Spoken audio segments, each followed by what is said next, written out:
أعوذ بالله من الشيطان الرجيم. بسم الله الرحمن الرحيم. الرحمن علم القرآن خلق الإنسان علمه البيان الشمس والقمر بحسبان والنجم والشجر يسجدان. அதைத் தொடர்ந்து சகோதரர் மௌலவி அசரப்தீன் பலூச்சி அவர்கள் இதுதான் இஸ்லாம் என்கிற தலைப்பின் கீழ் இப்பொழுது உரை நிகழ்த்துவாங்க. அஸ்ஸலாமு அலைக்கும்.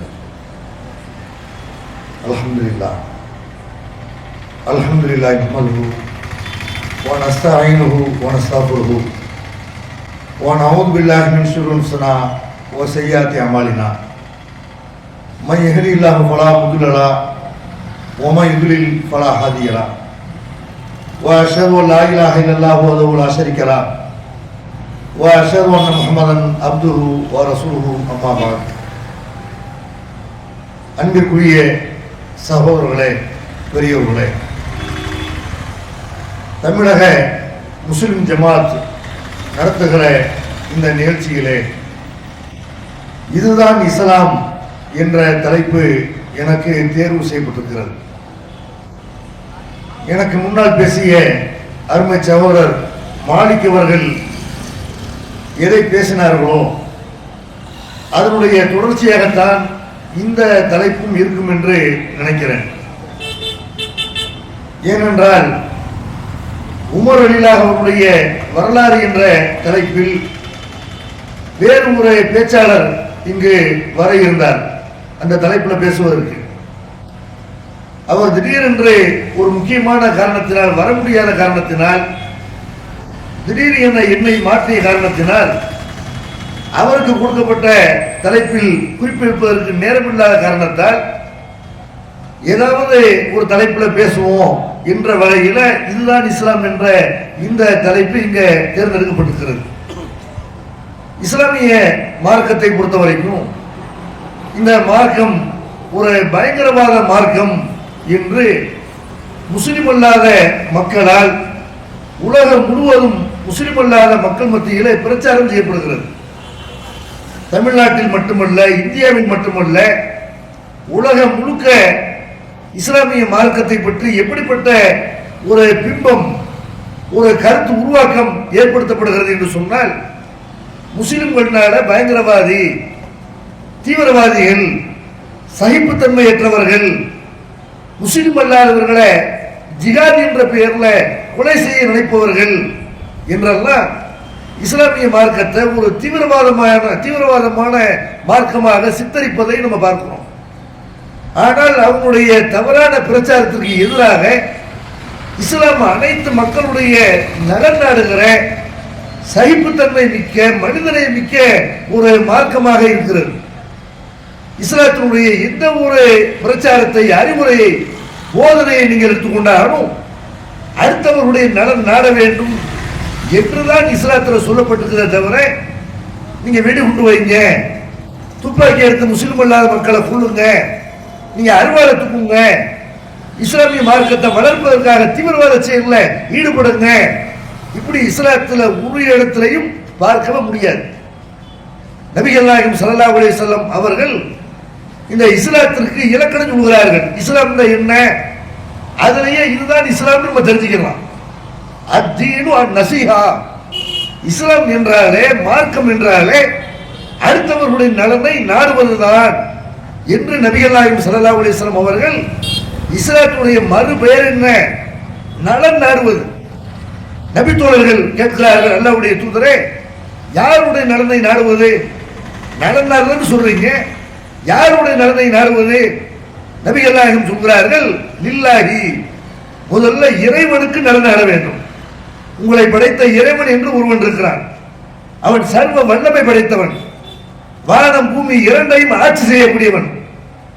எல்லா வகையான உங்களுடைய உயிரை கொடுக்கக்கூடியவன், உயிரை எடுக்கக்கூடியவன், செல்வத்தை தரக்கூடியவன், மழையை தரக்கூடியவன், குழந்தையை தரக்கூடியவன், உங்களுக்கு எல்லா வகையான வசதி வாய்ப்புகளையும் இந்த உலகத்தில் ஏற்படுத்தி கொடுத்தவன். அப்படிப்பட்ட இறைவனுடைய விஷயத்தில் நீங்கள் நடந்தமா இல்லையா? அவனை வைக்க வேண்டிய இடத்துல ஒரு மத குடும்பம் வைப்பீங்களா? அவனை வைக்க வேண்டிய இடத்துல ஒரு கள்ள குடும்பம் வைப்பீங்களா? அவனை வைக்க வேண்டிய இடத்துல ஒரு சமாதியில் அடக்கம் செய்யப்பட்டவர் குடும்பம் வைப்பீங்களா? உங்களை மாதிரி மலஜலத்தை சுமந்திருக்கிற ஒரு மனிதனை கடவுளுக்கு நிகராக வைப்பீங்களா? முதல்ல கடவுளுக்கு நடனாடுங்க. இஸ்லாம் என்றால் நடனாடுவது. எப்படி நடனாடணும்? மனுஷன மாதிரி நீங்கள் கடவுளை கற்பனை செய்யக்கூடாது. நமக்கு மாதிரி கடவுளுக்கு நோய் ஏற்படும், நம்மள மாதிரி கடவுள் தூங்குவாரு, நம்மள மாதிரி கடவுள் நோய் நொடிகளுக்கு ஆளாகுவாரு, நம்மள மாதிரி அவருக்கு முதுமை ஏற்படும், நம்மள மாதிரி அவருக்கு சண்டை போடுவார், வாரி இருந்து சண்டை போடுவாரு என்று கடவுளை நீங்க இப்படி கற்பனை பண்ணக்கூடாது. நமக்கு இருக்கிற மாதிரி கடவுளுக்கு தாய் தகப்பன் இருப்பாங்க, நமக்கு இருக்கிற மாதிரி கடவுளுக்கு புள்ள இருக்கும், நமக்கு இருக்கிற மாதிரி கடவுளுக்கு மனைவி இருப்பாங்க, நமக்கு இருக்கிற மாதிரி கடவுளுக்கு கணவன் இருப்பாங்க. இப்படி கடவுளை நீங்க நினைக்க கூடாது. கடவுள் என்பவன் எல்லா விதமான பலவீனங்களுக்கும் அப்பாற்பட்டவன்.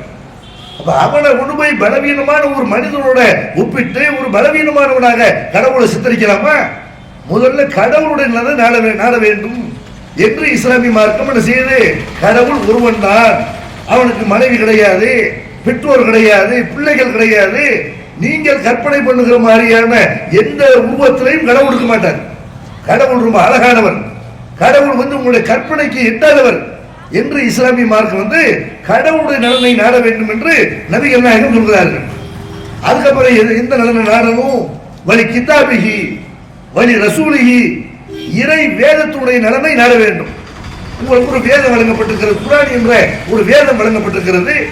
அந்த வேதத்தை ஒரு தூதர் கொண்டு வந்திருக்கிறாரு. அந்த தூதருடைய நலனை நாடணும், குர்ஆனுடைய நலனை நாடணும். அப்படின்னா என்ன அர்த்தம்? குர்ஆன் என்ன கொள்கை சொல்கிறதோ அதை முஸ்லிம்கள் பின்பற்றி நடக்க வேண்டும். தூதர் உலகத்தில் எப்படி வாழ சொன்னாரோ அந்த தூதரை பின்பற்றி நடக்க வேண்டும்.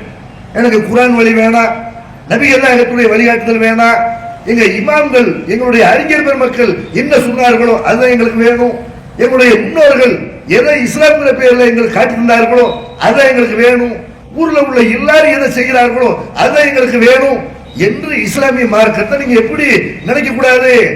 எல்லாரும் வாழ்ற மாதிரி நம்ம வாழ்ந்துட்டு போயிருவோம். பெரும்பான்மையான மக்கள் வரதட்சணை வாங்க சொன்னா வரதட்சணை வாங்குவோம், எல்லாரும் தண்ணி அடிச்சா நம்மளும் தண்ணி அடிப்போம், எல்லாரும் வட்டி வாங்கினா நம்மளும் வட்டி வாங்குவோம். இது தூதரை நீங்க மதிக்கிறேன்னு அர்த்தம். தூதருடைய நலனை நீங்கள் நாடவில்லைன்னு அர்த்தம். ஒரு வேதத்தை நீங்கள் மதிக்கவில்லை என்று அர்த்தம். இஸ்லாம் என்றால் பிறர் நலன் நாடுவது. பிறர்ல யார் வர்றாங்க? இறைவன் வருகிறார், இறை தூதருடைய நலனை நாட வேண்டும். ஒரு இறை வேதத்திற்கு நீங்கள் மதிப்பளிக்க வேண்டும். வழி ஐம்மத்தில் முஸ்லிமீன், முஸ்லிம்கள் உள்ள தலைவர்கள் இருக்கிறாங்கல்ல, ஒரு ஆட்சி, ஒரு முஸ்லிமுடைய ஒரு ஆட்சி நடக்கிறது, ஒரு இஸ்லாமிய கவர்மெண்ட் நடக்கிறது. ஒரு கவர்மெண்ட் நல்ல கவர்மெண்ட் நடக்கும் பொழுது அந்த கவர்மெண்ட்னால உங்களுக்கு எந்த வகையான பாதிப்பும் உயிருக்கும் எந்த விதமான சேதமும் ஏற்படலை. ஆனால் அவங்க சில விஷயத்துல தவறு செய்கிறார்கள். அவங்ககிட்ட ஊழல் இருக்கிறது, அல்லது அவங்ககிட்ட ஏதாவது மனிதர்கள் என்ற அடிப்படையில் அவங்ககிட்ட பல தவறுகளை செய்கிறார்கள். ஒரு நல்ல ஆட்சி நடக்கும் பொழுது ஒரு சில ஆள்கிட்ட உள்ள சில தவறுகளை வைத்துக் கொண்டு ஒரேடியாக புரட்சி பண்றோம், கிளர்ச்சி பண்றோம் என்று மக்களை தூண்டிவிட்டு நல்ல ஒரு ஆட்சியை நீங்கள் கைவிட்டு விடக்கூடாது. நல்ல ஆட்சிக்கு எதிராக, உங்களுக்கு பாதுகாப்பான ஆட்சிக்கு எதிராக நீங்கள் மக்களை உசுப்பேற்று விடக்கூடாது.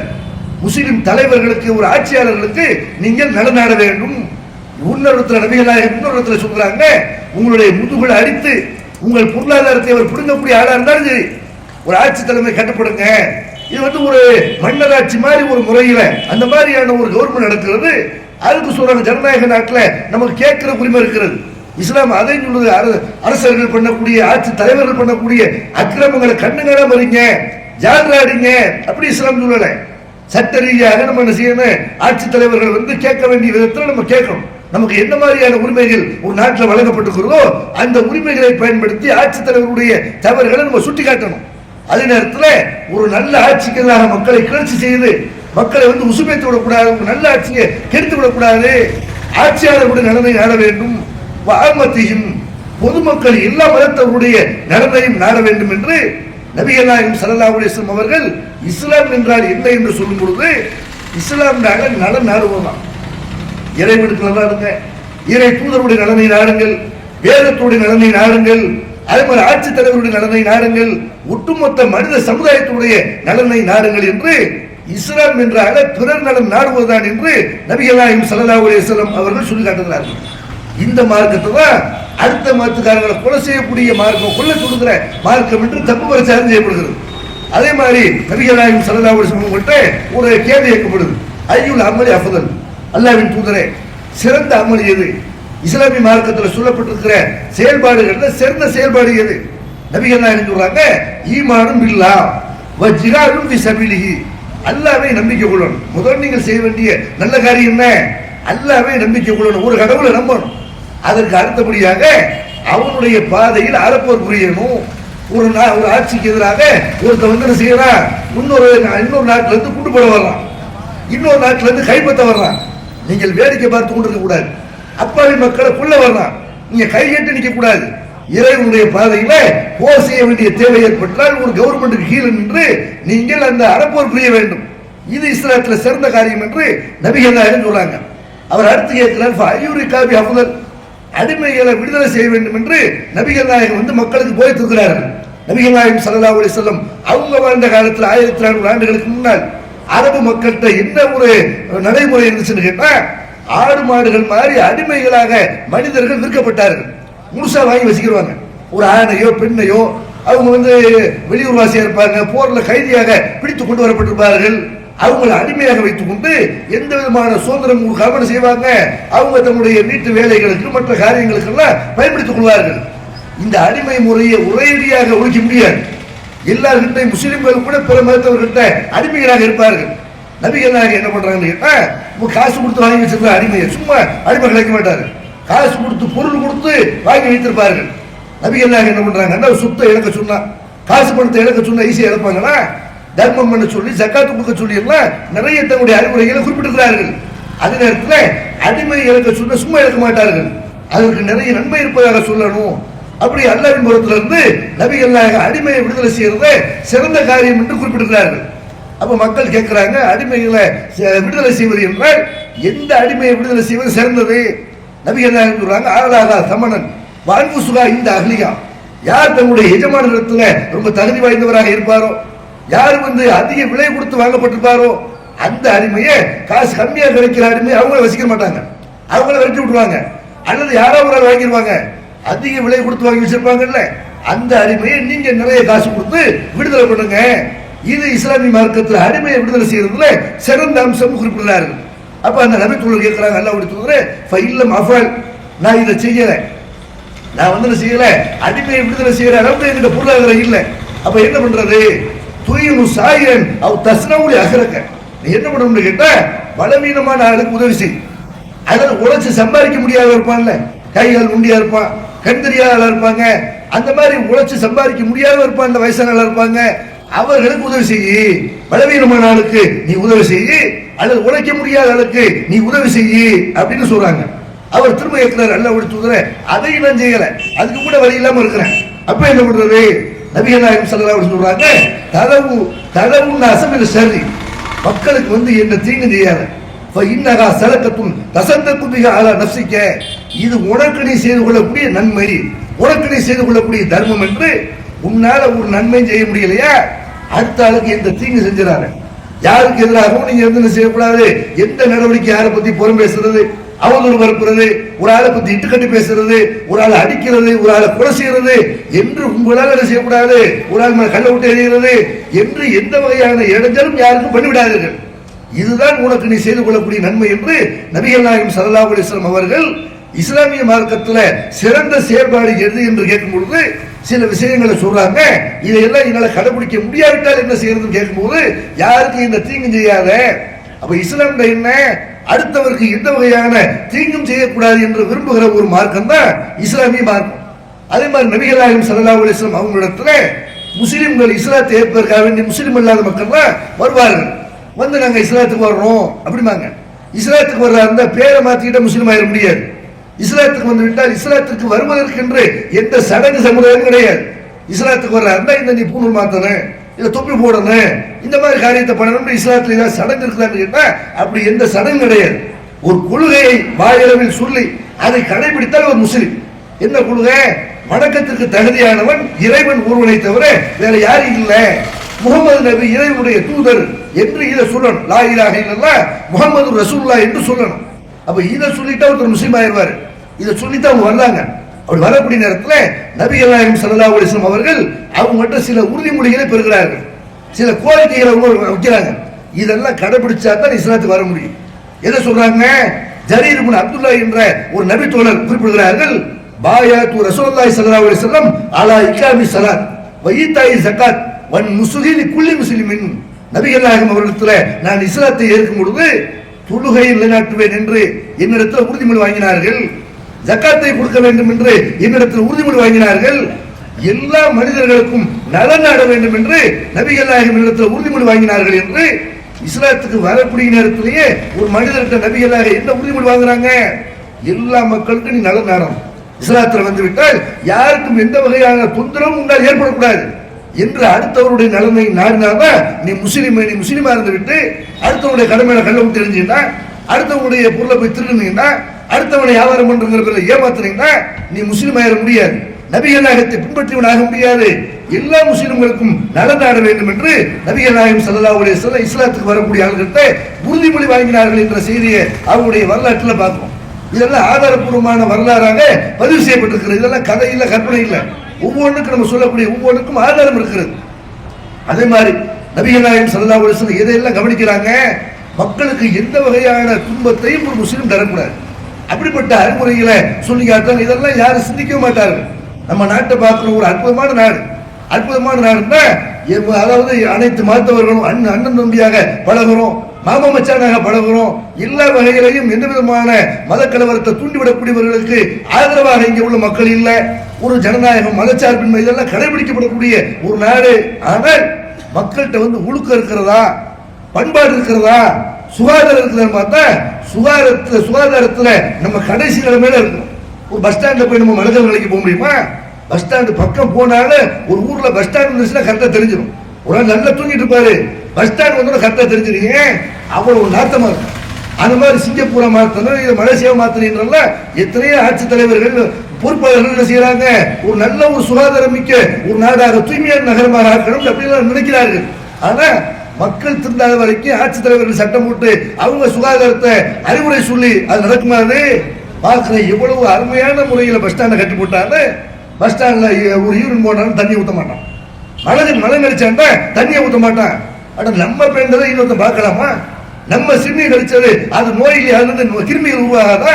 இதை தண்ணி ஊற்றி கழுக வேண்டும் என்று மலம் கழித்தாலும் சிறுநீர் கழித்தாலும் தண்ணீர் ஊற்றி சுத்தம் செய்ய வேண்டும். அந்த உறுப்பை சுத்தம் செய்யணும், அந்த இடத்தை சுத்தம் செய்யணும் என்று நபிகள் நாயகம் ஸல்லல்லாஹு அலைஹி வஸல்லம் அவர்கள் மக்களுக்கு போதித்திருக்கிறார்கள். அதுல குறிப்பா அவங்க சொல்றாங்க பாருங்க, இத்தகுல் ஆனைன், நபிகள் நாயகம் சொல்கிறார்கள், சாபத்திற்குரிய 2 காரியங்களை தவிர்த்து கொள்ளுங்கள் அப்படிங்கிறாங்க. இறைவனுடைய சாபத்தை பெற்று தரக்கூடிய காரியம் அப்படிங்கிறாங்க. அப்ப நபி தோழர்கள் கேட்கிறாங்க, அல்லாஹ்வுடைய தூதரே சாபத்துக்குரிய அந்த 2 காரியங்கள் என்ன? நபிகள் நாயகம் சொல்றாங்க, அல்லது யத்தகல்லபி தரிக்கின்னாஸ் அவ்வி லில்லி, மக்கள் நிழலாறுவதற்காக ஒரு இடத்துல ஒதுங்குவார்கள், அந்த இடத்துல மலைஜலம் கழிக்கக்கூடாது. மக்கள் வந்து நடமாடக்கூடிய பாதை இருக்குல்ல, அந்த இடத்துல என்ன செய்யக்கூடாது? மலைஜலம் கழிக்கிறதுக்கு உள்ள இடங்கள் தூர தொலைவை நோக்கி போகணும். நீங்கள் மனிதர்கள் இல்லாத இடத்துக்கு என்ன செய்ய போய் மலைஜலம் கழிக்கணும். நடமாடக்கூடிய பாதையில மக்கள் நடமாடுறாங்க, ஒரு வாகனத்தை நிப்பாட்டுவாங்க, அங்க மலைஜலம் கழிக்கக்கூடாது என்று நபிகள் நாயகம் ஸல்லல்லாஹு அலைஹி வஸல்லம் இங்கே எல்லாம் மலைஜலம் கழித்தால் அது இறைவனுடைய சாபத்தை பெற்று தரும் என்று அடுத்த மக்களுக்கு எந்த வகையிலே நீ தொல்லை தரக்கூடாது என்று சொல்கிறார்கள். இதையெல்லாம் இந்த சமுதாய மக்களை கடைபிடிக்கிறாங்களா? ரொம்ப ரொம்ப ரேராக குறைவான மக்கள் தான் இதெல்லாம் ஒழுக்கக்கேடு என்று நினைக்கிறார்கள். எந்த அளவுக்கு நபிகள் சொல்றாங்க, நீங்க மலைஜலம் கழித்தாலும் கூட ஒருத்தர் தன்னை மறைத்துக் கொள்ளணும். பெண்கள் இருப்பாங்க, பப்ளிக்ல நிப்பாட்டு மலைஜலம் கழிக்கிறா உன்னை மறைச்சிக்க வேணாமா? எல்லாரும் பார்க்கிற வகையில் என்ன செய்யற, நின்றுகிட்டு எருமமாடு போற மாதிரி அப்படி சிறுநீர் கழிக்கிறதை எல்லாம் பார்க்கணும். அடுத்தவர்கள் பார்க்கிற மாதிரி அப்படிதான் சிறுநீர் கழிக்கக்கூடிய இடங்களே நீங்க பாத்தீங்கன்னா பஸ் ஸ்டாண்ட்ல இல்ல பக்கத்துல இருக்கிறவங்க பார்க்கிற மாதிரி அப்படியே தான் அந்த அமைப்புகள்லாம் இருக்கும். நபிகள் நாயகம் ஸல்லல்லாஹு அலைஹி வஸல்லம் இதெல்லாம் கண்டிக்கிறாங்க. அடுத்தவர் இந்த ஆணும் இன்னொரு ஆணுடைய மறைவிடத்தை பார்க்க கூடாது, எந்த பெண்ணும் இன்னொரு பெண்ணுடைய மறைவிடத்தை பார்க்க கூடாது. ஒரு மருத்துவ தேவை கண்டிப்பா என்ன செய்யணும், பார்த்துதான் ஆகணுங்கிற ஒரு நிர்பந்தம் இருக்குது. அந்த மாதிரி மருத்துவர்களுக்காக அதுக்கு தான் அனுமதி இருக்க தவிர மற்ற யாரும் யாரையும் என்ன செய்யக்கூடாது. அவங்களுடைய மறைவிடத்தை ஆணுடைய மறைவிடத்தை பார்க்கக்கூடாது, பெண்ணுடைய மறைவிடத்தை பார்க்கக்கூடாது என்று நபிகள் நாயகம் போதிக்கிறார்கள். அந்த காலத்தில் கழிவறைகளும் கிடையாது. நபிகள் நாயகம் அவர்கள் மனஜலம் கழிக்க நினைப்பார்கள் என்றால் தூர தொலைவை நோக்கி போவாங்க. எங்கேயாவது காடு செடிந்து அப்படி இருக்குமான்னு காட்டுக்கு போறதுன்னு அந்த காலத்தில் வழக்கம். மக்கள் இல்லாத இடமா யாரும் பார்க்காத இடமாக அந்த மனுஷங்கிறது. மனுஷனுக்கு ஆடு மாடுக்கு வித்தியாசம் இருக்குல்ல. ஆடு மாடு எல்லாரும் பார்த்துட்டு இருக்கும்போது போகும். மனுஷன் மானத்துக்கு வெக்கப்படணும், மானத்தை மறைக்கணும்னு நினைக்கணும். மானத்துக்கு வெக்க மனிதன் இருக்க வேண்டிய ஒரு குணம். நபிகள் இதை சொல்லி தராங்க. மக்கள் தந்தனை செய்யறீங்க, உங்களை மறைத்துக் கொள்ளணும். அதே மாதிரி மக்கள் நடமாடக்கூடிய பாதையில மலஜலம் கழித்து அவங்கள துந்துரம் தரக்கூடாது என்றெல்லாம் அதனால செய்யறாங்க. இதெல்லாம் சட்டம் போடாமலேயே இஸ்லாமியர்கள் கடைபிடிக்கிறார்கள். இஸ்லாமியர்கள்ட்ட இந்த தூய்மையான பண்பு இருக்கிறதா இல்லையா? ஒரு பள்ளிவாசல் நீங்க பாருங்க, முஸ்லீம் அல்லாத சகோதர சகோதரிகள் பள்ளிவாசல் பாருங்க. அனைத்து மதத்தவரும் இஸ்லாமியருடைய பள்ளிவாசலுக்கு வரலாம். யாரும் வரக்கூடாது என்று யாரையும் தடுக்கிற அதிகாரம் யாருக்கும் கிடையாது. தாராளமா வரலாம். வந்தாங்க, இந்த தொழுகை நடக்குது, எவ்வளவு தூய்மையை கடைபிடிக்கிறாங்க, எவ்வளவு சமத்துவம் இருக்கிறது, சகோதரத்துவம் இருக்கிறது, முஸ்லிம்கள் என்ன செய்கிறார்கள் என்று நீங்கள் தாராளமாக நடத்தப்படக்கூடிய முறையை கேட்கலாம். அந்த நடத்துகிற தொழுகையில் நீங்கள் கலந்து கொள்ளலாம். ஆனால் தூய்மையான முறையில் அங்க வரணும்னு இஸ்லாமிய மார்க்கம் சொல்லுது. அப்படி வரக்கூடிய நேரத்தில் நீங்க பாத்தீங்கன்னா பள்ளிவாசல்ல மலஜலம் கழிப்பதற்காக கழிவறைகள் இருக்கும். ரொம்ப தூய்மையானதாக இருக்கும். வேறு எந்த ஆலயத்திலும் இப்படிப்பட்ட ஒரு தூய்மையை நீங்கள் பார்க்க முடியாது. அதுக்கு வேண்டிய வேலையாளுக்கு வச்சு எந்த நேரமும் வேலை நடக்க மாட்டேங்குது. அப்படி இல்லை, வரக்கூடிய ஒவ்வொருவருமே அதை தூய்மைப்படுத்திக் கொள்வார்கள். அப்ப இதுக்கு காரணம் என்று கேட்டா நபிகள் இதையெல்லாம் போதிக்கிறார்கள். மக்களுக்கு எந்த வகையில துளராதீங்க, மனஜலம் கழித்தாலும் சுத்தம் செய்யுங்கள் என்று நபிகள் இதை சொல்றதை பார்க்கிறோம். அப்ப அடுத்தவர்கள் நடந்த நாடுதான் இஸ்லாத்துல எல்லா பக்கங்களையும் சொல்லப்பட்டிருக்கு. அதே மாதிரி பாருங்க, நபிகள் சொல்றாங்க, நம்ம ரோட்டோரத்தில் உட்கார்ந்து பேசுவோம், பேச வேண்டிய தேவை ஏற்படும். இப்படிதான் உட்கார்ந்து இருக்கிறோம்ல, இப்படி உட்கார்ந்து இருக்கும் பொழுது இப்ப கூட நபிகளாக என்ன செய்யறாங்கன்னா சில கட்டளைகளை சொல்கிறார்கள். எப்படி சொல்றாங்க? ஈயாக்குமுல் ஜுலூஸ அல துர்காத், நீங்கள் பாதைகள்ல அமர்வதை தவிர்த்து கொள்ளுங்கள். ஒரு வாகனம் போக வேண்டியிருக்கும், மக்கள் போவாங்க, அங்க எல்லாம் உட்கார்ந்து உன்னட செய்யக்கூடாது. நீங்கள் அடுத்தவருக்கு தொல்லை தரக்கூடாது, பாதையெல்லாம் உட்காராதீங்க, அடுத்தவர்களுக்கு தொல்லை தராதீர்கள் என்று நபிகளாக சொல்றாங்க.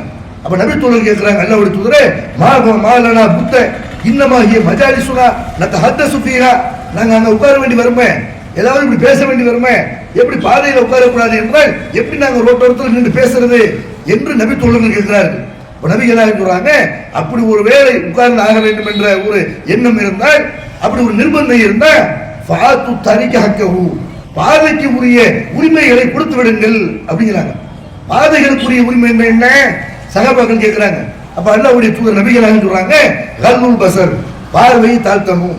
பெண்கள் வருவாங்க, ஆண்கள் உட்கார்ந்து இருந்தீங்கன்னா பெண்களை பார்க்க கூடாது. தவறான பார்வை, யதார்த்தமாக நம்ம கண்ணில் படுற வேற, தவறான முறையில் பெண்களை பார்க்க கூடாது. எத்தனை இடங்களை பார்க்கிறோம், ஒவ்வொரு முக்கு நின்று பெண்கள் போக முடியல, பள்ளிக்கூடத்தை விட்டு போக முடியல, வேலைக்கு போக முடியல, பெண்களை சீன்றதும் சித்தரிக்கிறதும், அவங்களை ரெட்டை அர்த்தம் கொண்டு அவங்கள்ட்ட பேசுறதும், அவங்க ஃபாலோ பண்ணி போறதும், காதலுங்கிற பெயர்ல மிரட்டி அவங்களை காதலிக்க வைக்கிறதும் எத்தனை இடங்கள் பார்க்கிறோம்.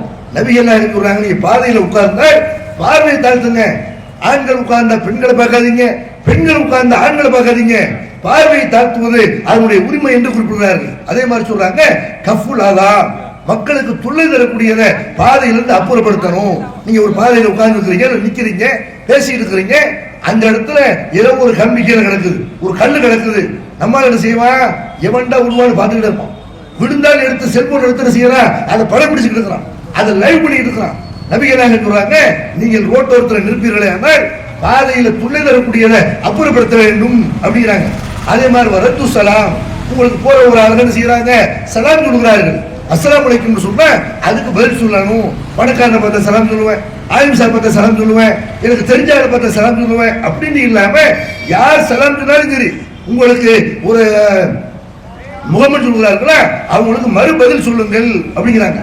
வாமுருபில் மாரூஃப் வ நஹீனில் முன்கர், அதே மாதிரி பாதையில நீங்கள் இருந்து கொண்டு நன்மையை ஏவணும், தீமையை தடுக்கணும். ஒரு நன்மையை ஏவுவதற்கு தீமையை தடுப்பதற்கு தான் பாதையில நிக்கணுமே தவிர நீங்கள் இருந்து கொண்டு செய்யக்கூடாது, மக்களுக்கு தொல்லை தரக்கூடாது என்று பாதையினுடைய உரிமைகளை நீங்கள் கொடுத்து விட்டால் அந்த பாதையில் உட்காரலாம் என்று நபிகள் நாயகம் ஸல்லல்லாஹு அலைஹி வஸல்லம் சொல்றாங்க. அப்படின்னா அப்ப இந்த அளவுக்கு இஸ்லாமிய மார்க்கம் பிறர் நலன் நாடக்கூடிய ஒரு மார்க்கமா இருக்குது. தேவையில்லாமல் பாதையில நிக்காதீங்க. எவ்வளவு இடங்கள்ல பார்க்கிறோம், அடுத்தவர்களுக்கு தொல்லை தரக்கூடிய வகையில ஒரு ஊர்வலம் நடக்கும், ஒரு ஊர்வலம் நடந்தால் முன்கூட்டி அனுமதி வாங்கி ஊர்வலம் நடத்துறது, பொதுக்கூட்டம் நடத்துறது வேற விஷயம். ஆனால் எந்த விதமான முன்னறிவிப்பு இல்லாம மக்களுக்கு தொல்லை தரக்கூடிய ஆளுகளையும் பார்க்கிற ஒரு ஊர்வலம் போனா அந்த இடத்துல பஸ்ல மக்கள் நிம்மதியாக போக முடியாது. பஸ் அடிப்பார்கள், கல்லை ஊட்டி எறிவார்கள், கடைகளை நொறுக்குவார்கள், இப்படி எல்லாம் செய்யறாங்கல்ல. இஸ்லாமிய மார்க்கம் வந்து பாதையில் உட்கார்ந்தாலும் கூட நீங்கள் அடுத்தவர்களுக்கு தொல்லை தரக்கூடாது என்று அப்படி சொல்றதை பார்க்கிறோம். அதே மாதிரி நபிகள் சொல்றாங்க, முற்காலத்தில் ஒருத்தர் இருந்தாரு, இதெல்லாம் எதுக்கு சொல்றாங்க? மக்கள் இது எல்லாம் தன்னுடைய வாழ்க்கையில கடைபிடிக்கணுங்கிறதுக்காக மக்கள்கிட்ட கடந்த காலத்தில் வாழ்ந்த சில மனிதர்களை பற்றி நபிகள் சொல்கிறார்கள். இறைவன் புறத்திலிருந்து அவங்களுக்கு அறிவிக்கப்பட்டு அந்த செய்திகளை எல்லாம் சொல்கிறார்கள். ஒரு மனிதர் இருந்தாரு, அவர் வந்து பார்க்கிறாரு, முஸ்லிம்களுக்கு தொல்லை தரக்கூடிய அந்த பகுதியில் வாழ்ந்த முஸ்லிம்களுக்கு தொல்லை தரக்கூடிய ஒரு மரத்தை பார்க்கிறாரு. ஒரு மரத்துடைய கிளைகள் அந்த பக்கம் யார் நடமாட முடியாம அந்த கிளைகள் எல்லாம் வந்து தூங்குது, அல்லது மரம் உடைஞ்சு முறிஞ்சு கீழே கிடக்குது. இதை பார்க்கிறாரு. பார்த்து விட்டு அவர் வர்றாரு, அந்த மரத்தை வெட்டுறாரு, கிளைகள் எல்லாம் வெட்டி என்ன செய்யறாரு, அதை வந்து அப்புறப்படுத்துறாரு. இவர் சுக்கத்திற்கு போய்விட்டார் என்று நபிகள் நாயகம் ஸல்லல்லாஹு அலைஹி வஸல்லம் சுக்கத்துக்கு போற பாதையை சொல்லி தரும்போது எதை சொல்றாங்க? மக்களுக்கு தொல்லை தரக்கூடிய வகையில மரம் நிக்குது, நடுரோட்டில் மரம் நிக்குதா, மரத்துடைய கிளைகள் விழுந்து கிடக்குதா, நீங்க பார்த்துக்கிட்டே போக கூடாது. எரும மாட்டு தலையில் மழை பெஞ்சா உணர்ச்சி இல்லாம இருக்கும்ல, அப்படி ரோட்டோரத்தில் ஒரு கல்லோ முள்ளோ மரமோ ஏதாவது முடிந்து கிடந்தால் விழுந்து கிடந்தால் அதை அப்புறப்படுத்த வேண்டும், ஓரமாக ஒதுக்கிப்பட வேண்டும் என்று, இது சொர்க்கத்திற்கு உங்களை அழைத்து செல்லும் என்று நபிகள் நாயகம் அப்படி அடுத்தவருடைய நலனை நாடக்கூடியதை பார்க்கிறோம். அதே மாதிரி சொல்றாங்க, மன் ஹமல அலைன சீலாக பலைஸ மின்னா, எவன் நமக்கு எதிராக ஆயுதம் தூக்குகிறானோ அவன் நம்மளை சார்ந்தவன கிடையாது. மனித குலத்துக்கு எதிராக அநியாயமான முறையில் ஒருத்தர் ஆயுதத்தை தூக்குறான். எதுக்கு ஆயுதத்தை தூக்கலாம்? ஒரு போர்க்களத்தில் எதிரியை வீழ்த்துறதுக்கு ஆயுதம் தூக்குறது வேற. நல்ல மனிதர்களா இருக்கிறோம், எல்லாரும் அண்ணன் தம்பியை பழகிறோம். ஒரு மனிதன் அநியாயமான முறையில் காசுக்காக, பணத்துக்காக, அவனுடைய பதவியை பிடுங்குவதற்காக அல்லது வேற ஏதோ ஒரு காரணத்துக்காக வேண்டி இன்னொரு மனிதன் மேல உள்ள வெறுப்புல யாரும் ஆயுதம் தூக்கக்கூடாது. அப்படி ஆயுதம் தூக்கினால் அவன் இஸ்லாமியன கிடையாது என்று நபிகள் நாயகம் ஸல்லல்லாஹு அலைஹி வஸல்லம் அவர்கள் முஸ்லிம்களுக்கு அப்படி அறிவுறுத்துறதை பார்க்கணும். நீங்க உலகத்தில் நடைபெற்ற எத்தனை கலவரங்களை, எத்தனையோ தீவிரவாத சம்பவங்களை எல்லாம் பார்க்கலாம். முஸ்லிம்கள் அதை செய்பவர்களாக இருக்க மாட்டார்கள். முஸ்லிம்களுக்கு எதிராக ஒரு வன்முறை கட்டவிழ்த்து விடப்பட்டு எதிர்த்தாக்குவதற்காக சில காரியங்களை செய்திருப்பார்கள், உணர்ச்சி வசப்பட்டு சில காரியங்களை செய்திருப்பார்கள், அல்லது முஸ்லிம்கள் மேல பழி போடப்பட்டிருக்கும். பெரும்பாலும் ஏதாவது ஒரு கலவரங்கள் நடக்கக்கூடிய இடத்துல முஸ்லீம் தான் இப்படி பண்ணனா என்று ஆரம்பத்தில் அந்த மாதிரியான ஒரு பிரச்சாரம் செய்யப்பட்டு அதுக்கு பிறகு பின்னாடி தெரியும் இதுக்கு முஸ்லீம்களுக்கு சம்பந்தம் இல்லை, இது சும்மா ஜோடிச்சிருக்கிறாங்க என்று என்ன நம்ம நாட்டில் இருக்கக்கூடிய மீடியாக்கள், நம்ம நாட்டில் இருக்கக்கூடிய பத்திரிகைகள் என்ன செய்யும், எடுத்த எடுப்புலையே எதை பரப்பக்கூடாது அதை பரப்பும். காவல்துறையினர்கள் இருப்பார்கள், உளவுத்துறை இருக்கிறாங்க, நம்ம நாட்டில் சட்டம் இருக்கிறது, அவங்களுக்குள்ள தெரியாது குற்றவாளிகளை பத்தி உங்களுக்கு தெரியுது. எடுத்து எடுப்பு என்ன செய்யறாங்க, முஸ்லீம் தீவிரவாதம் பண்ணா, முஸ்லீம் பயங்கரவாதம் பண்ணா, கடைசியில் அவனை கூட்டு போய் விசாரணை பண்ண அவன் மேல எந்த மிஸ்டேக் இருக்காது. எவனோ ஒருத்தன் செஞ்ச காரியத்தை இவன் தலையில போட்டிருப்பார்கள், நீதிபதி காரி துப்பி வெளியாடிப்பார்கள். அப்ப அந்த செய்தி பெட்டி செய்தியா வரும், யாருக்கும் தெரியாம ரகசியமான முறையில் யாரும் படிக்க முடியாத அளவுக்கு போட்டிருப்பார்கள். அப்ப இப்படி முஸ்லிம்களை பயங்கரவாதிகளாக தீவிரவாதிகளாக காட்டுறாங்களே, இஸ்லாம் எப்படி சொல்லுது, அடுத்த மதத்தவருக்கு எதிராக மனித குலத்துக்கு எதிராக ஆயுதம் தூக்கக்கூடாது என்று இஸ்லாம் சொல்றதை பார்க்கணும். அதே மாதிரி நபிகள் எப்படி எல்லாம் மனித குலத்துடைய நன்மையை நாடுகிறார்கள். பள்ளிவாசலுக்கு ஒருத்தர் வர்றார், அப்படி வரும் பொழுது மண்ணாக்களல் பசல வசூமா ஒரு புராச பல எப்படி பண்ண பசிதனா, நீங்கள் பச்சை வெங்காயம் சாப்பிட்டு விட்டு, பூண்டு சாப்பிட்டு விட்டு, வெள்ளை பூண்டு சாப்பிட்டு விட்டு பள்ளிவாசலுக்கு வராதிங்க. நபிகள் சொல்றாங்க, பள்ளிவாசலுக்கு வரும்போது என்ன செய்யக்கூடாது, பச்சை வெங்காயம் சாப்பிட்டு வரக்கூடாது. ஏன், அது கெட்ட வாடகை உண்டாகும். பச்சை வெங்காயத்தை சாப்பிட்டு அது நீங்க மசாலா தடவி அது வேற ஏதோ ஒரு உணவுல சேர்த்து சாப்பிட்டீங்கன்னா உங்களுக்கு தெரியாது. பச்சை வெங்காயம் மட்டும் சாப்பிட்டு விட்டு பள்ளிவாசலுக்கு வருவீர்கள், உங்க வாயை திறந்து அடுத்தவங்க நுகர முடியுமா? கேவலமான வாடையா இருக்கும், கெட்ட வாடையா இருக்கும். அதனால பள்ளிவாசல் வராதிங்க. இன்னல் மலாய்க்கத்தை தத்த அல்லா மின்மா எதாவது மின்ஹு படுவாதம், மனிதர்கள் எதை பார்த்து எதை நுகர்வதால் வெறுப்படைவார்களோ வாழவர்களும் அதை கண்டு வெறுப்படைவார்கள் என்று நபிகள் என்ன செய்யறாங்க, உன் வாயிலிருந்து வரக்கூடிய வாடை கெட்ட வாடையினால கூட அடுத்த மனிதனுக்கு தொல்லை தராத. இது மனிதர்கள் வெறுப்பார்கள், இறைவனுடைய தூதர்களாக இருக்கிற வாழவர்களும் இருக்கிறார்கள் என்று நபிகள் சொல்றாங்க. அதனாலதான் முஸ்லிம்கள்ட்ட பீடி சிகரெட் குடிக்கிற பழக்கத்தை பார்க்க முடியாது. இஸ்லாத்தை தெரியாம இஸ்லாத்தை கடைபிடிக்காத சில பேர் இருப்பாங்க, அவங்க பீடி சிகரெட் குடிப்பார்கள். இஸ்லாமிய மார்க்கம் வந்து பீடி சிகரெட் இதெல்லாம் தாண்டி வெங்காயம் சாப்பிடுறது இஸ்லாத்தில் அனுமதிக்கப்பட்டிருக்கு. அதை சாப்பிட்டு விட்டு அடுத்தவர் முன்னாடி நிக்காத, அடுத்தவர் பக்கத்தில் நிக்காதுன்னு ஒரு மார்க்கம் சொல்லணும்னா இந்த மார்க்கத்தில் பீடி சிகரெட்டை குடிச்சு அடுத்தவங்களை ஊதலாமா? அதனால பெண்களுக்கு அதனால கேடுகள் உண்டாக்கலாமா? பலவீனமான ஆளுகளுக்கு கேடுகள் உண்டாக்கலாமா? பப்ளிக்கே அன்னைக்கு பீடி சிகரெட் குடிக்கிறாங்க. பீடி சிகரெட் குடிக்கிறது கேடு விளைவிக்கும் அந்த பீடி சிகரெட் அட்டையிலே போடப்பட்டிருக்கிறது. மது நாட்டுக்கும் வீட்டுக்கும் கேடு, குடியை கெடுக்கும் என்று பிரச்சாரம் செய்யப்படுகிறது. ஆனாலும் யார் எந்த அறிவுரையும் கேட்கறது இல்லை. அது காரணம் என்ன? மார்க்க ரீதியாக மத ரீதியாகவே இதெல்லாம் தவறு என்று சொல்லப்படவில்லை. இஸ்லாம் என்ன செய்யுது? அடுத்தவர்களுக்கு எந்த வகையில் நீ துணை தரக்கூடாது. ஒரு முஸ்லிம் யாரு அடுத்தவனுக்கு கேடு விளைவிக்க கூடாது என்று நபிகள் என்ன செய்யறாங்க? பச்சை வெங்காயம் சாப்பிட்டு கூட உன்னுடைய அந்த வாழை அடுத்தவர்களுக்கு தொல்லை தரக்கூடாதுன்னு சொல்றாங்கன்னா, உண்மையான முஸ்லிம்கள் பீடி சிகரெட் குடிக்க கூடாது, உண்மையான முஸ்லிம்கள் தண்ணி அடிக்கக்கூடாது, உண்மையான முஸ்லிம்கள் கஞ்சா அடிக்கக்கூடாது, எந்த வகையில் அடுத்தவர்களுக்கு தொல்லை தரக்கூடாது என்று சொல்றதை பார்க்கணும். அதே மாதிரி நபிகள் சொல்றாங்க, லாய்க்கும் ரஜுல மின் மஜ்லிஸி சும்மா எஜ்லிஸ் ஃபீ. ஒரு சபைக்கு நீங்க வர்றீங்க, வரும் பொழுது யாரும் யாரையும் எழுப்பி விட்டு அந்த இடத்துல உட்காரக்கூடாது.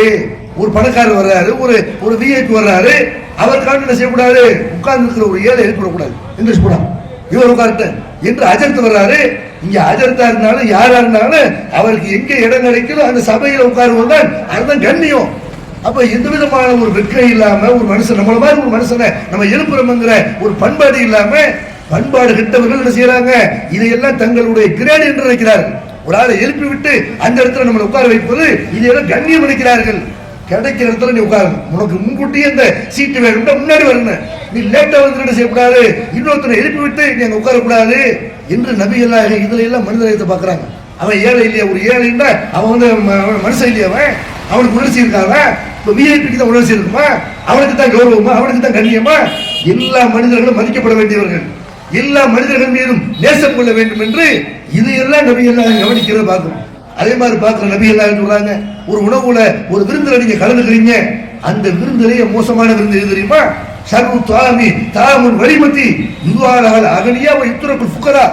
எந்த விருந்துல ஏழைகள் புறக்கணிக்கப்பட்டு பணக்காரர்கள் மட்டுமே அழைக்கப்படுகிறார்களோ அதுதான் விருந்திலேயே மோசமான விருந்து. நீ விருந்து வந்து என்ன செய்யலாம்? இல்ல விஐபி கார்ல வந்து இறங்குறான், பைக்கில் இறங்குறான், பிளைட்ல வரலாம், இப்படி நினைச்சு நீ என்ன செய்யற? பணக்காரனா கூப்பிட்டு சாப்பாடு போடுற. அவன் உண்மையில சாப்பாடு தகுதியானவனா? இதை விட பிரமாதமான சாப்பாடு சாப்பிட்டுருப்பான். இதை விமர்சனம் பண்ணுவான். என்னோட சாப்பாடு போட்டாங்க, தால்ச்சாவோட எலும்பை காணா, சோத்துல பிரியாணி நாய் பீஃப கலந்து போல இருக்கு என்று செய்வா. நீ அவனை திருப்திப்படுத்துறதுக்காக ஒரு விருந்து போடுற. ஏழை இந்த சாப்பாடு கிடைக்காது, ஏழை எத்தனை பேர் இருக்கான், அவனை கூப்பிட்டு போட்டீங்கன்னா உன்னை வாழ்த்துவான், உனக்காக பிரார்த்தனை செய்வான். அதனால ஒரு விருந்தில் என்ன செய்யக்கூடாதுன்னா ஏழைகள் வேடிக்கை பார்த்து கொண்டிருப்பார்கள். பணக்காரர்கள் சாப்பிட்டு போகும் பொழுது ஏழைகள் வேடிக்கை பார்த்து கொண்டிருப்பார்கள். அதை கஞ்சிக்கு வழி இல்லாம ஒரு சமுதாயம் இருக்கக்கூடிய நேரத்தில் நீ காசு பண்ண திமுறை காட்டுறதுக்கு பணக்காரன் போட்டு விருந்து போறியா? இது மோசமான விருந்து. இந்த விருந்தில் யாரும் கலந்து கொள்ளக்கூடாது என்று நபிகள் சொல்றாங்க. எந்த விருந்துல ஏழைகள் புறக்கணிக்கப்படுறாங்களோ மோசமான விருந்து. மோசமான விருந்துல என்ன அர்த்தம்?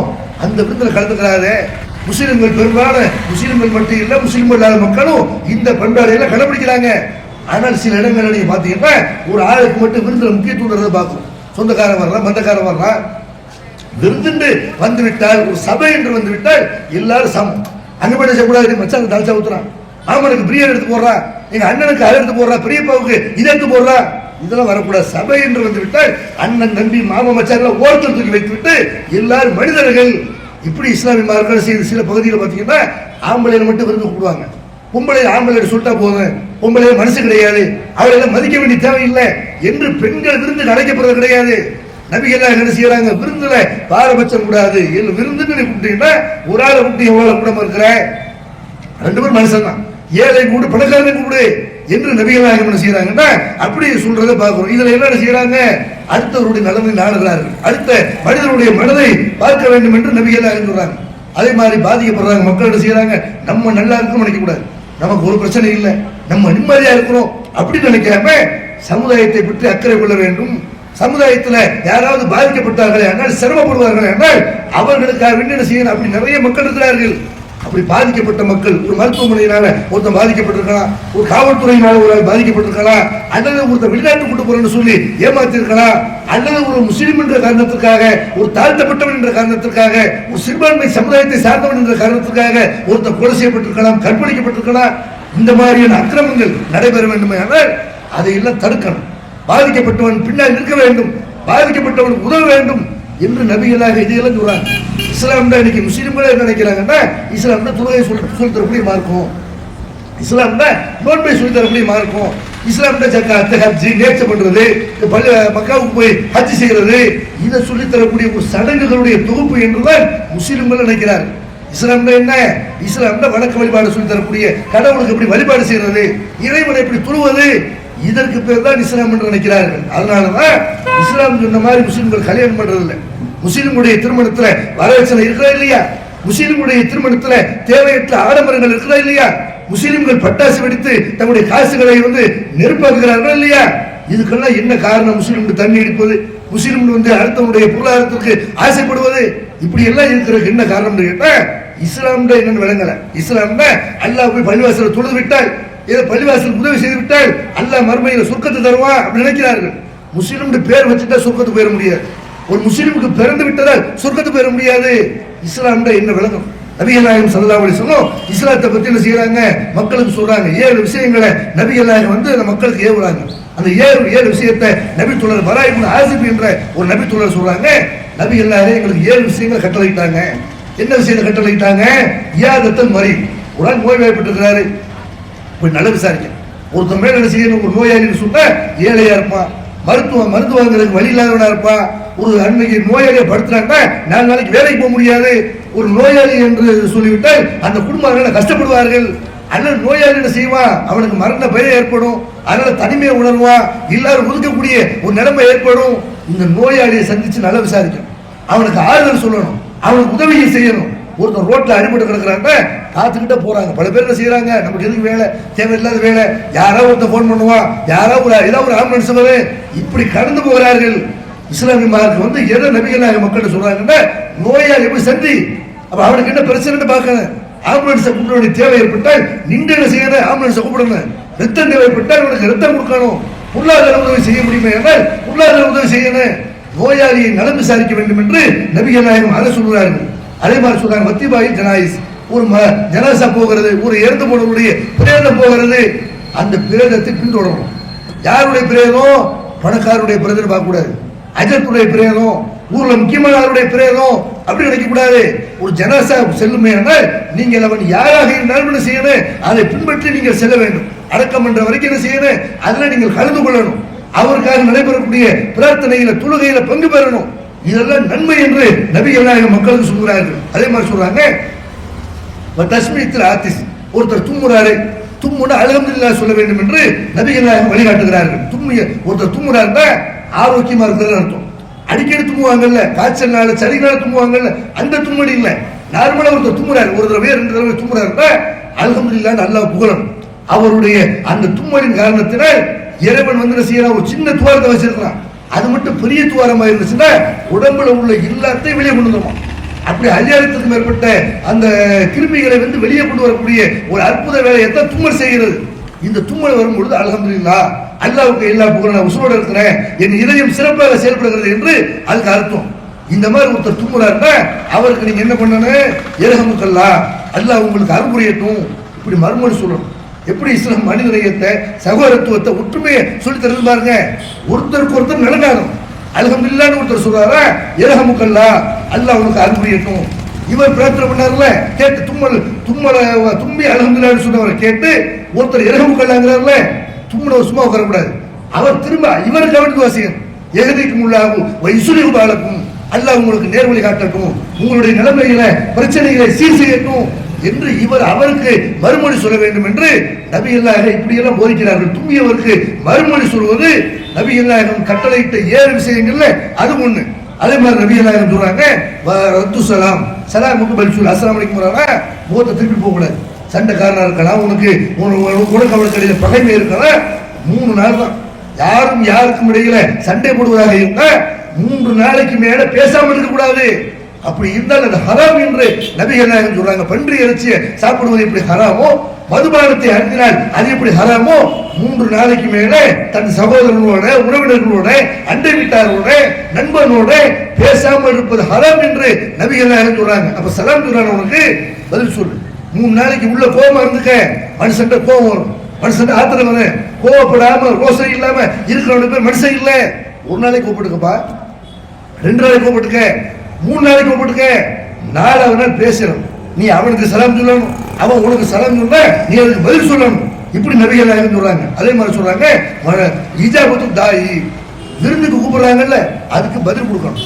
யாரு விருந்து கொடுக்குறான்னு பார்க்க கூடாது. ஏழை கொடுக்குறாங்க பணக்காரன் கொடுக்குறான்னு பார்க்காம உன்னை விருந்துக்கு அழைத்தால் அந்த விருந்துல போய் கலந்துக்க. அதே நேரத்தில் விருந்துல கூப்பிட்டு நம்மளை செருப்பால் அடிக்கணும். விருந்துல கூப்பிட்டு செய்யறான், நம்முடைய கொள்கைக்கு மாற்றமான காரியங்கள் நடத்துறான், நமக்கு பிடிக்காத காரியங்கள் நடக்கிறது, அதுல கலந்துக்கிற மாதிரி அதை புறக்கணிக்கணும். விருந்துக்கு அழைத்து கண்ணியமான முறையில ஒரு விருந்து இஸ்லாமிய வழிகாட்டுதலுக்கு மாற்றம் இல்லாத வகையில ஒரு விருந்து நடக்கிறது என்று சொன்ன அந்த விருந்துல கலந்து கொள்ளணும், அந்த விருந்துக்கு பதிலளிக்கணும். இவ்வளவு முஸ்லிம் ஒருத்த சத்தியம் பண்ணி நான் உனக்கு உதவி செய்யறேன், இவ்வளவு பணம் தர 2 செய்யறான், ஒருத்த சத்தியம் பண்ணிடுறான், அவனுக்கு உதவி செய்யணும். அவன் செலவு போடுறானா, சத்தியத்தை நிறைவேற்ற முடியாம இருக்கிறானா, அவனுக்கு நீ உதவி செய்ய என்று சொல்லிவிட்டு நபிகள் நாயகம் அந்த வரிசையில சொல்றாங்க, நஸ்ரல் மதுலூம், பாதிக்கப்பட்டவன் அநியாயம் அளிக்கப்பட்டவனுக்கு உதவி செய்ய வேண்டும் என்று நபிகள் நாயகம் ஸல்லல்லாஹு அலைஹி வஸல்லம் அவர்கள் இஸ்லாமிய மார்க்கத்துடைய அறிவுரையில தன்னுடைய தோழர்களுக்கு சொல்லும் பொழுது எதை சொல்றாங்க? அவங்க சொன்ன இல்லாம இல்லை, ஏதாவது தொழுகை வந்துச்சா, இல்லை ஏதாவது நோன்பு வந்துச்சா, தொழுகை நோன்பை பற்றி நபிகள் நாயகம் பேசியிருக்கிறார்கள். ஆனால் அதை மட்டுமே பேசல.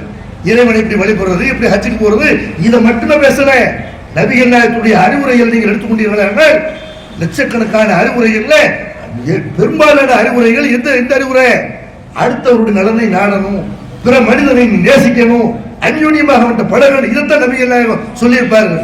அதனாலதான் பார்க்கிறோம், சமீபத்தில் நீங்க பார்த்திருக்கலாம், ஆஸ்திரேலியாவுல யூத அமைப்புக்கு எதிராக, யூதர்களுக்கு எதிராக, யூதர்கள் என்றாலே இஸ்லாமிய சமுதாயத்தோடு எதிரிகள், அப்படித்தான் பெரும்பாலான ஆளுகள் இருக்கிறார்கள். அதிலே நம்ம விரல் விட்டு எண்ணக்கூடிய சில நல்லவர்கள் இருக்கலாம். ஒரு பிள்ளை ஒரு கை குழந்தையா இருக்குது, ஒரு சின்ன பிள்ளையா இருக்குது, அந்த பிள்ளையா இருந்தாலும் முஸ்லிமை கொள்ள வேண்டும் என்று அப்படி வெறி பிடித்த ஒரு சமுதாயம் தான் யூத சமுதாயம். அந்த சமுதாயத்தை சேர்ந்த ஒரு கூட்டத்தை ஒரு 2 பேர் செய்யறாங்க, தீவிரவாத அமைப்பை சேர்ந்த 2 பேர் சுட்டு தள்ளுறாங்க, 15 பேரை சுட்டு தள்ளுறாங்க. ஆஸ்திரேலியாவில் ரீசனா நடந்த ஒரு சம்பவம். அந்த 2 பேரை போய் மறிச்சு ஒரு முஸ்லிம் செய்யறாரு, அகமதுங்கிற ஒரு ஆளு போய் செய்யறாரு, அகமதுங்கிறவரு போய் பிடிக்கிறார். தீவிரவாதி கையில துப்பாக்கி வச்சிருக்காங்க, உயிருக்கு பயப்படல. இன்னொரு மாத்தவர்கள் இஸ்லாமிய சமுதாயத்துடைய எதிரிகளை தான் அவன் கொள்றான். வேடிக்கை பார்த்துட்டு இருக்கல, அவனும் ஒரு மனுஷன், அவன்ல நல்லவன் இருக்கலாம், பலவீனமான இருக்கலாம், மனிதர்கள் ஆடு மாடு மாதிரி குருவிய சுரமா சுடுறதா என்று செய்யறான். போய் அவனை போய் பிடிச்சு, அதனால அவன் காயப்படுறான். ஆஸ்திரேலியாவுடைய பிரதமர் அவரை நோய் நலம் விசாரிக்கிறார். அந்த தகவல்களை எல்லாம் முகநூல்களை நம்ம பார்த்தோமே. இதுக்கு பேர் தான் முஸ்லிம். தன் உயிரை கொடுத்து அடுத்த மதத்தவருடைய உயிரை காப்பாற்றக்கூடிய நிலைமையில உள்ளவன் தான் உண்மையான முஸ்லிம். இதை நபிகள் நாயகம் போதிக்கிறாங்க. எதுக்காக முஸ்லிம் செய்யறான்? பேருக்கா செய்யறானா, புகழுக்கா செய்யறானா? இதை செய்யறதுக்கு என்ன காரணம்? பல சமூகங்கள் முஸ்லிம்களுக்கு எதிராக வெறுப்புல இருந்தாலும் கூட இஸ்லாம் அடுத்த மதத்தவர்களை மனிதனை பார்க்க சொல்கிறது, அடுத்தவர்களின் நலனை நாட சொல்கிறது என்று இஸ்லாத்துடைய அறிவுரை கடைபிடிக்கிறதுனால இப்படி உயிரை கொடுத்து காப்பாற்றுற பல சம்பவங்களுக்கு ரீசன் நடந்த ஒரு சம்பவத்தை பார்க்கிறோம். அதே மாதிரி நபிகள் நாயகம் சொல்றாங்க, இன்னைக்கு பார்க்கிறோம், எவ்வளவு பேர் கடன் வாங்குறாங்க, கடன் வாங்கிவிட்டு அந்த கடனை அடைக்க முடியாமல் தற்கொலை செய்து கொள்றதுன்னு பார்க்கிறோம். ஒரு இஸ்லாமிய கவர்மெண்டாக இருந்தா யாரும் கடனாளியாக இருக்க முடியாது. உண்மையான ஒரு இஸ்லாமிய கவர்மெண்டாக இருந்தா எந்த ஒரு குடிமகனும் கடனாளியாக மரணிக்க மாட்டான். ஏன்? நபிகள் நாயகம் அப்படி ஒரு உத்தரவாதம் தர்றாங்க, நீங்கள் கடனோடு இறந்து விட்டீர்கள் என்றால் உங்கள் கடனை என் அரசாங்கம் அழைக்கும். ஒரு சிறந்த அரசாங்கம் தான். கடனை என்ன கடன்? வசிக்கு வாங்கி சில பேர் செய்வான், கடன் தேவையில்லாம கடன் வாங்குவான். காரை கடன் வாங்குறது, காசு ரெடி கேஸ் காசு கொடுத்துவாங்க. அப்ப கார் அத்தியாவசிய தேவை, அது இல்லாம உன்னால வாழ முடியாதா? பணக்காரர் காசு பண்ண வச்சிருந்தா வாங்கிட்டு போவேன், அதை பார்த்து நானும் காரை காசு கொடுத்து வாங்குவேன், நானும் வட்டிக்கு வாங்குவேன். இடத்த ஒரு 10 பைசா இருக்காது, சாப்பிடுற வழி இருக்காது. எவனோ ஒருத்தன் லோன்ங்கிற முறையில உனக்கு வீடு விற்கிறேன், நிலம் தர்றேன், போய் வாங்குறான். அப்ப பீரோ தர்றேன், உனக்கு டிவி தர்றேன், டிவி என்ன செய்யறான்? கவர்ச்சிகரமான விளம்பரங்கள் பண்றாங்க. 2000 ரூபாய் கொடுத்தா 50,000 ரூபாய் பெருமானம் உள்ள டிவி உங்க கையில கிடைக்குது, தவணை முறையில கொடுத்துருங்க இப்படிங்கிறாங்க. வட்டியை ஆர்வப்படுத்துகிறார்கள். அரசாங்கம் என்ன பண்ணுது? வட்டி அடிப்படையில், அதாவது தவணை முறையில் ஒரு பொருளை வாங்கினா அதுக்கு வரி விலக்கு அளிக்கிறது. ரெடி கேஸ் கொடுத்து வாங்கினா இவனுக்கு எப்படி இந்த காசு அப்படி வந்துச்சு இப்படின்னு கிழிக்கி பிடிப்பு போடுகிறது.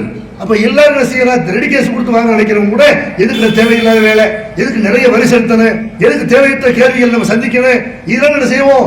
தவணை முறையில வாங்கிட்டு போகணும்னு சொல்லி வட்டி அடிப்படையில் தன்னுடைய பொருளாதார வியாபார முறைகளை கடைபிடிக்கிறது எல்லாம் பார்க்கிறோம். இவங்க எப்படி சொல்றாங்க பாருங்க. ஆனா இந்த மாதிரி கடன் வாங்குறவங்க எல்லாரும் அடைக்கிறாங்களா? கடன் வாங்கி என்ன செய்யலாம்? அதை பாருங்க, கடனை எந்த அளவுக்கு ஊக்குவிக்கிறாங்க. கோடிக்கணக்கான ரூபாய்களை கடன் வாங்குறான்.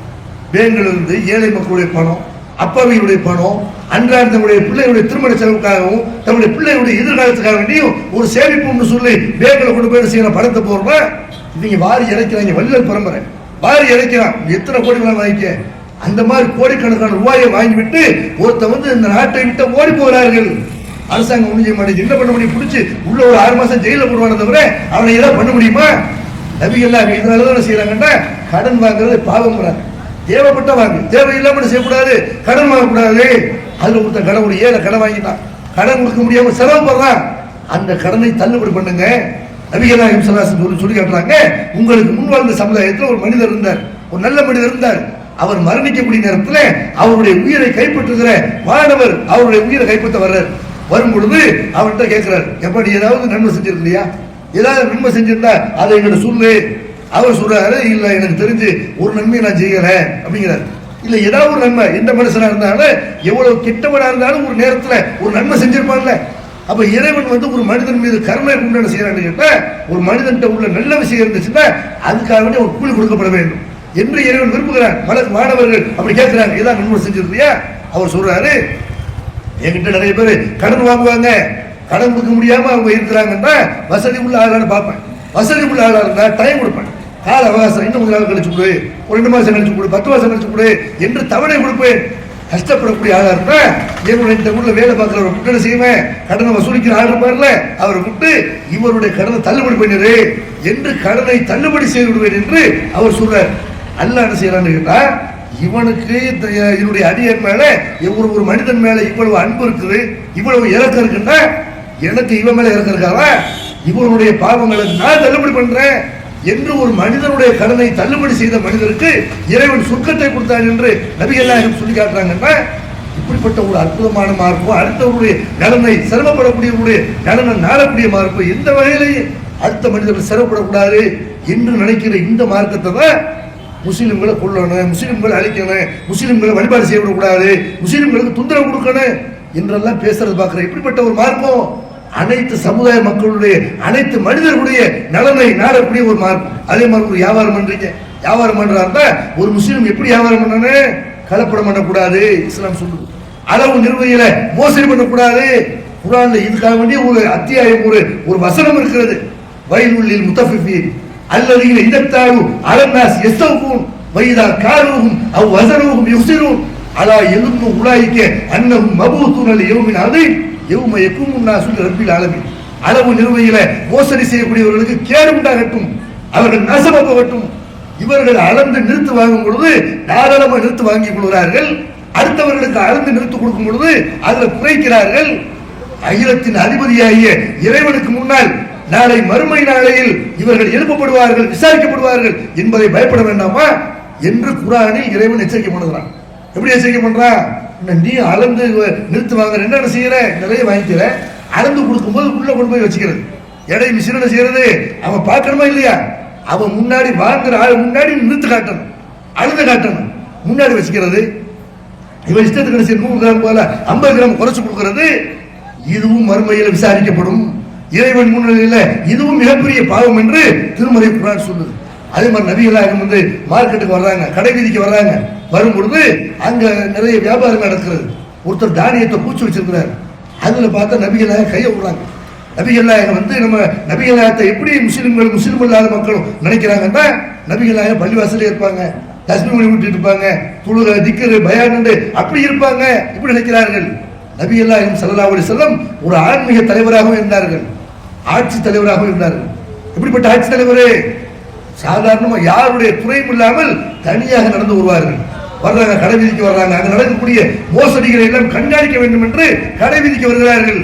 வந்து ஒருத்தர் தானியம் விற்கிறாரு, குவியலை வச்சிருக்கிறாரு, அதுக்குள்ள கையை விடுறாங்க.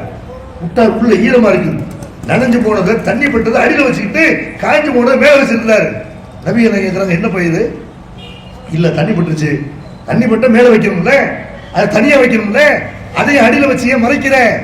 குறையை மறைக்க கூடாது. மண் கஷ்ட பழைச மின்னி, எவன் மோசடி பண்ணுகிறானோ அவன் என்னை சார்ந்தவன கிடையாது, நீ முஸ்லிம கிடையாதுங்கிறாங்க. மோசடி பண்ற, பித்தலாட்டம் பண்ற, நீ முஸ்லிம கிடையாது என்று நபிகள் நாயகம் ஸல்லல்லாஹு அலைஹி வஸல்லம் சொல்லி காட்டுறாங்கன்னா, இஸ்லாமிய சமுதாயத்தில் உள்ள சில பேர் என்ன செய்யறாங்க? ஹஜ்ஜு கூட்டு போறேன், உம்ரா கூட்டு போறேன், வெளிநாட்டு கூட்டு போறேன் மோசடிகளில் ஈடுபடுகிறார்கள். நல்ல விதத்தில் அந்த காரியங்களை நிறைவேற்றக்கூடிய ஆளுகளும் இருக்கிறார்கள். ரொம்ப ரேராக மக்களை ஏமாற்றக்கூடியவர்களையும் பார்க்கிறோம். நபிகள் நாயகம் சொல்றாங்க, ஏமாத்துற ஒரு ஆள், நீ தொப்பி போட்டிருந்தாலும் சரி, நீ ஜிப்பா போட்டிருந்தாலும் சரி, நீ பள்ளிவாசல கதின்னு கடந்தாலும் சரி, நீ ஜமாத்து ஊர் அழைஞ்சாலும் சரி, நீ மேடையில போய் பேசினாலும் சரி, மோசடி பண்றியா, என்னை சார்ந்தவன் கிடையாது என்று நபிகள் நாயகம் சொல்கிறார்கள் என்றால், இஸ்லாமிய மார்க்கத்துடைய அனைத்து பக்கங்களையும் மனிதநேயம், பிறர் நலன் நாடுவது என்பது அப்படி எல்லாத்திலுமே இருக்கிறது. குடிமக்களுடைய நலனை ஒரு ஆட்சித் தலைவர் நாடணும், ஒரு ஆட்சித் தலைவருடைய நலனை குடிமக்கள் நாடணும், பெற்றோருடைய நலனை நாடணும், பெற்றோர்கள் பிள்ளைகளுடைய நலனை நாடணும், மனைவியுடைய நலனை கணவன் நாடணும், கணவனுடைய நலனை மனைவி நாடணும், உறவினர்களுடைய நலனை பேணணும், பக்கத்து வீட்டுக்காரருடைய நலனை பேணணும். அதே மாதிரி இப்படி இல்லாம எந்தெந்த மனிதர்கள் இருக்கிறார்களோ எல்லாருடைய நலனை நாட வேண்டும் என்று அப்படி இஸ்லாமிய மார்க்கம் செய்து பிரிச்சு பொதுவாகவும் அடுத்தவருடைய நலனை இஸ்லாம் நாடுகிறது. குறிப்பாக என்ன செய்யுது, விதவையுடைய நலனை நாடணும், ஏழையுடைய நலனை நாடணும் என்றெல்லாம் பிறர் நலன் நாடுவதற்கு பேர் தான் இஸ்லாம். இஸ்லாம்னால என்ன, முஸ்லீம் அல்லாத மக்களை கொலை செய்ய சொல்லக்கூடிய மார்க்கம் இல்லை, அடுத்தவர்களை ஏமாற்ற சொல்லக்கூடிய மார்க்கம் இல்லை.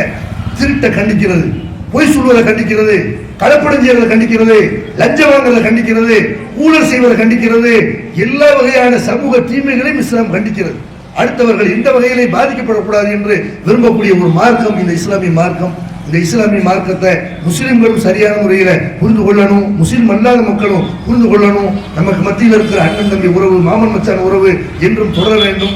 இந்த உரையை கேட்ட அனைத்து சகோதர சகோதரிகளுக்கும் இறைவன் அருள்புரிவானாக. வாய்ப்பளித்த சகோதரர்களுக்கு நன்றி கூறி விடைபெறுகிறேன். வாக்குதவானா அல்ஹம்துலில்லாஹி ரப்பில் ஆலமீன். அஸ்ஸலாமு அலைக்கும் ரஹ்மத்துல்லாஹி வபரகாத்துஹு. அனைவரின் மீதும் ஏக இறைவனுடைய சாந்தியும் சமாதானமும் உண்டாகட்டுமாக என்று பிரார்த்தித்து இந்த நன்றியுரையை நிகழ்த்துகிறேன். கண்ணியத்திற்குரியவர்களே, இன்றைய தினம் நாம் வாழக்கூடிய இந்த நாட்டிலே பொதுவாக ஒட்டுமொத்தமாக எடுத்து பார்த்தாலும் இந்த சினிமாவுடைய மோகம் எந்த அளவுக்கு என்று சொன்னால், அந்த சிந்தனை திறனை, மனிதர்கள்ட்ட இருக்கக்கூடிய அந்த சிந்தனை திறனை, அதாவது கரையான் புற்று அரிப்பது போல இந்த இளைஞர்களிடத்திலே, மனிதர்களிடத்திலே இருக்கக்கூடிய அந்த சிந்தனை திறனை அரித்து செல்லரித்து கொண்டிருக்கிறது. பார்க்கிறோம். எந்த ஒரு விஷயமாக இருந்தாலும் சினிமாவில் அவர் நடிக்கக்கூடிய ஒருத்தர் என்ன பண்றாருன்னா, அவர் பல்வேறு எக்யூப்மெண்ட்ஸை வச்சுதான் அவங்களுடைய அந்த சத்தங்கள் இது எல்லாமே காட்டப்படுது. அதையெல்லாம் என்ன பண்றாங்கன்னா, இவங்க உண்மை என்று கருதி அவருக்கு பின்னால அன்றைக்கு அறியாமை காலத்தில் இருந்த மக்கள் போனாங்கன்னா அது ஒரு நியாயம் இருக்கு. இன்னைக்கு ஒவ்வொருத்தரும் செல்ல எடுத்துக்கிட்டு ஒரு வீடியோகிராஃபரா தெரியுற இந்த காலத்துல நம்ம அதை சிந்திச்சு பார்க்கணும். அடிப்படையில ஒரு முக்கியமான ஒரு செய்தி என்னன்னு சொன்னா, இங்கே நாம பிறந்திருக்கக்கூடிய ஒவ்வொரு மனிதனும் மரணிக்க போகிறோம். அப்ப அந்த மரணித்ததற்கு பிறகு நம்முடைய நிலை என்ன என்பதை என்கின்ற ஒரு கேள்வியைத்தான் இஸ்லாம் கேட்குது. அந்த கேள்விக்கான விடையை திருமறை குர்ஆன் மூலமாக இறைவன் சொல்லுகிறான். அப்படியெல்லாம் ஒரு தெளிவான வழிகாட்டுதல்கள் இருந்தும் இஸ்லாமிய இளைஞர்களும் இஸ்லாமிய இளம்பெண்களுமே இந்த சினிமா முகத்துல சிக்கி சீரழிஞ்சு சின்னாபின்னமாகி கொண்டிருப்பதை பார்த்து அந்த கவலையின் வெளிப்பாடாகத்தான் இந்த தலைப்பை நம்ம பேசுமாறு பணித்தோம். அந்த அடிப்படையில் ஒரு இன்றைய தினம் ஒரு ஞாயிற்றுக்கிழமை பல்வேறு சகோதர சகோதரிகளும் அனைவரும் பெரும்பாலானவர்கள் இன்றைய தினம் ஒரு கேளிக்கையிலையும் கூத்துகளிலையும் பொழுதுபோக்குகளிலும் கலந்து கொண்டிருக்கின்ற நேரத்திலே இறைவனை பற்றியும் இறைவனுடைய வார்த்தைகளை பற்றியும் நினைவுபடுத்துகின்ற ஒரு சபையிலே அமர்ந்து நம்மோடு மலக்குகளும் அமர்ந்து ஒரு நன்மையான ஒரு காரியத்திலே நாம் எல்லாம் ஈடுபட்டோம். அப்படி ஈடுபட்ட அனைத்து சகோதரர்கள் மேலும் அல்லாஹ் அருள் புரிவானாக. இந்த நிகழ்விலே பல்வேறு தொப்புள் கொடி சொந்தங்கள் அமைதியாக இந்த நிகழ்வை கவனித்து இதற்கு ஆதரவும் தந்தார்கள். அவர்களுக்கும் நன்றியை தெரிவித்துக் கொள்கிறோம். இந்த நிகழ்ச்சிக்கு அனுமதியும் பாதுகாப்பும் வழங்கிய காவல்துறை ஜெகிந்தபுரம் காவல் நிலைய ஆய்வாளர் அவர்களுக்கும் காவல்துறையினருக்கும் நன்றியை தெரிவித்துக் கொள்கிறோம். இந்த நிகழ்ச்சிக்கு எங்களுக்கு உறுதுணையாக காவல்துறைக்கு பரிந்துரை செய்த நுண்ணறிவு பிரிவுக்கும் நன்றியை தெரிவித்துக் கொள்கிறோம். இப்பகுதி வாழ் பொதுமக்கள் அனைவருக்கும் நன்றியை தெரிவித்துக் கொள்கிறோம். இந்த ஒளிபரப்பு அமைப்பு செய்த சகோதரர்களுக்கும் இந்த நிகழ்ச்சிக்காக உடல் உழைப்பையும் பொருளாதாரங்களையும் வாரி வழங்கிய அனைத்து சகோதரர்களுக்கும் நல்லுறவுகளுக்கும் நன்றியை தெரிவித்துக் கொள்கிறோம். இந்த நிகழ்ச்சிக்கு மின்சாரம் வழங்கிய எங்கள் தொப்புள்கொடி சகோதரர் நியூ ஆப்பிள் மார்க் சகோதரர் அவர்களுக்கு எங்கள் நெஞ்சார்ந்த மனமார்ந்த நன்றியை தெரிவித்துக் கொள்கிறோம். இந்த நாட்டிலே நாம் ஒரு அண்ணன் தம்பியாய் மாமன் மச்சானாய் உறவுமுறை சொல்லி வாழக்கூடிய சமூகமாய் வாழ்ந்து கொண்டிருக்கின்றோம். இந்த உறவு முறை இன்னும் நம்முடைய அடுத்தடுத்த தலைமுறைகளுக்கும் சந்ததிகளுக்கும் சென்று சேர வேண்டும் என்று இறைவனை பிரார்த்தித்து இந்த நிகழ்வுக்காக உழைத்த அனைவருக்கும் நன்றியை தெரிவித்து இந்த நிகழ்ச்சியை வெற்றி பெற செய்த ஏக இறைவனுக்கே எல்லா புகழும் என்று கூறி நன்றியை நிறைவு செய்கிறேன். வாஹிதவனா அல்ஹம்துலில்லாஹி ரப்பில் ஆலமீன் சுப்ஹானக அல்லாஹும்ம வ பிஹம்திக அஷ்ஹது அல்லா இலாஹா இல்லா அன்த அஸ்தக்ஃபிருக வ அத்தூபு இலைக்.